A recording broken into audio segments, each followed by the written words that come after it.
All right, welcome back. This is a really fun update. Honestly, this is the update that I wanted to do when I first launched GrabbrApp, my cybersecurity startup. This was the feature that I wanted. This was exactly what I wanted it to do. But for a variety of reasons that I can talk about later, I held off on it and did a couple of other features instead. So this is anonymous file fetching. Basically, what GrabbrApp was always meant to do was to allow you to anonymously, securely, and at scale grab files from internet servers. The idea being, if you see some traffic in your network that shows that you're downloading, what you think might be a piece of malware, and you want to download that piece of malware to reverse engineer it or to just kind of see what's going on with it, but you don't want to tip off the hacker on the other end what you're doing, how you're doing it, that you're on to them essentially, then you can use a service like this to pull down that file, do your reverse engineering, all of that fun stuff. And then you can also track it, so if you've got other files that you're trying to look up, then you can look them up on this service and kind of figure out, who else is seeing what it's doing, when it was last seen, things like that. So I've rambled on a little bit. Let's show the demo. So we'll start off in the UI. This is a not very new, but kind of new reskinning of the UI that I just pushed this morning. So you've got your SSL results. That does exactly what my last video was talking about. It looks up the SSL certificate on different domains. And then you've got your file tab. Now again, I acknowledge this doesn't look good. I'm going to be working on the way it looks later. But let's take a look at what this file looks like. It looks like, for example. So we've got our first scene and last scene, MD5, SHA-256, and SHA-1 hashes, and then your file length in bytes. This is just a pastebin URL. Now, if it pulls down the same file from a different URL, this is going to show multiple URLs and multiple domains here. As of right now, it does not do that because I've only fetched it from one URL. So we're using pastebin as an example, just because it's the easiest thing to do, but I have tested this out on like binary files, like zip files, for example. We're just going to take this URL as a good example because this was, I pulled the file down and then re-uploaded it a different URL so that you can kind of see that, you can show two different URLs. This is super useful if you've got a piece of malware that has the same MD5, SHA-256, and SHA-1 hash, but it's showing up on different servers or different domains. This is going to be super useful to track that information across multiple pieces of infrastructure. So let's go ahead and grab this link right here, and I'll show you how you can use the API instead of the UI.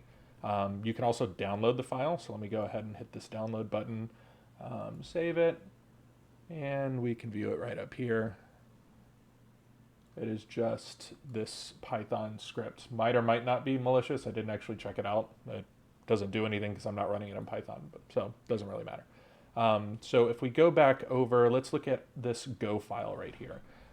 This Go script, you don't have to be an expert at Go to understand what it does. I'm going to run through it real quick, just kind of as an explainer. All you really need are three pieces of information to actually hit the API. You need your email, you need your API key, and you need the domain that you're trying to hit.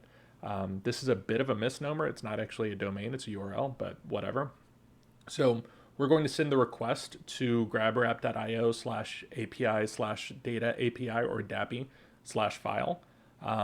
We're going to pull our API key out of a .env file because I didn't feel like exposing that to everybody. And we're going to send this URL. I'll actually change it real quick. We're going to send this URL over, and this is going to be the file that we're going to be fetching. Now, again, this is just going to be a raw text file, but you can pretend like it's going to be an executable, any kind of binary, anything like that, and it will work just the same, ideally. Fingers crossed. So let's go ahead and run this, and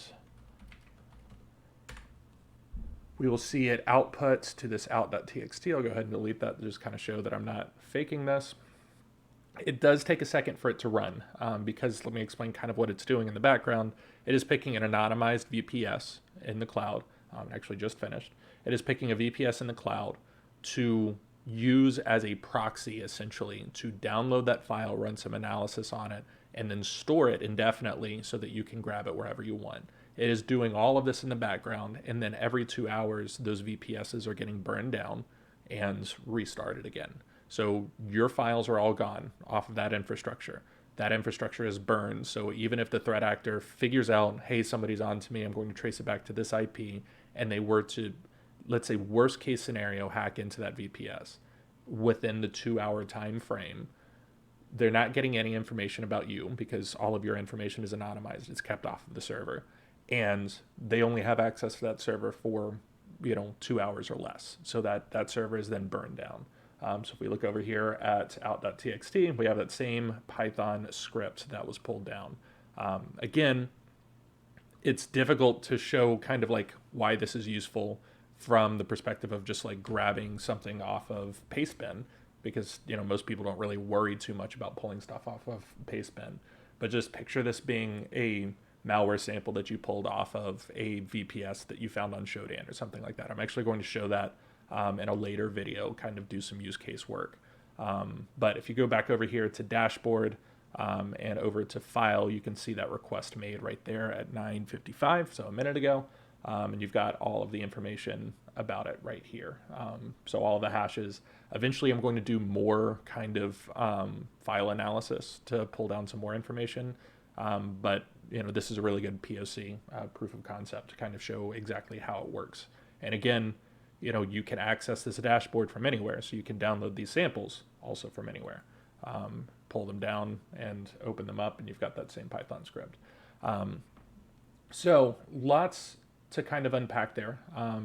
You can also use Postman. I was going to show that, but I would have to show my API key, and I don't feel like doing that. You can jump over here and click on your profile name here at the top if you have a profile. The profile is free. You get a limited amount of API requests per month that you can use, but the profile again or the account is free. If you upgrade, then you get an increased amount of API requests. Fairly plain and simple there. Usual kind of SaaS setup.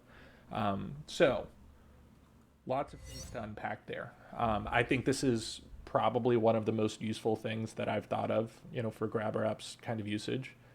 You can do all of this at, a very large scale. As long as you've got enough API requests, you can reach out to any server and pull down any file. I think my only restraint on it is that the file has to be less than 100 megabytes. And that's just so that people don't pull down like gigabytes of torrent files. So, someday, very soon, what I'm going to be working on next is getting more like analytics from these files as you're pulling them down. So if it's an executable, what kind of executable is it? If it was found on a different web server, when was it found? What are the details about that web server? I also want all of these pages to be shareable publicly, kind of like VT does or VirusTotal does, where you can share like a file hash publicly so that people can kind of share their research and things like that. But this is a really, really great start, and I'm super excited about it. This is kind of where I wanted all of this to be in the beginning, but I used the SSL cert as kind of like an easier proof of concept because it's very easy to pull down an SSL certificate. But yeah, that's about it. I appreciate everybody's support, and it's been awesome so far. I think we're up to like 30 users on GrabbrApp right now. And now that the API is actually useful, I'm looking forward to people signing up and getting premium API access and all of that fun stuff in the near future. So that's about it. Take it easy. Peace.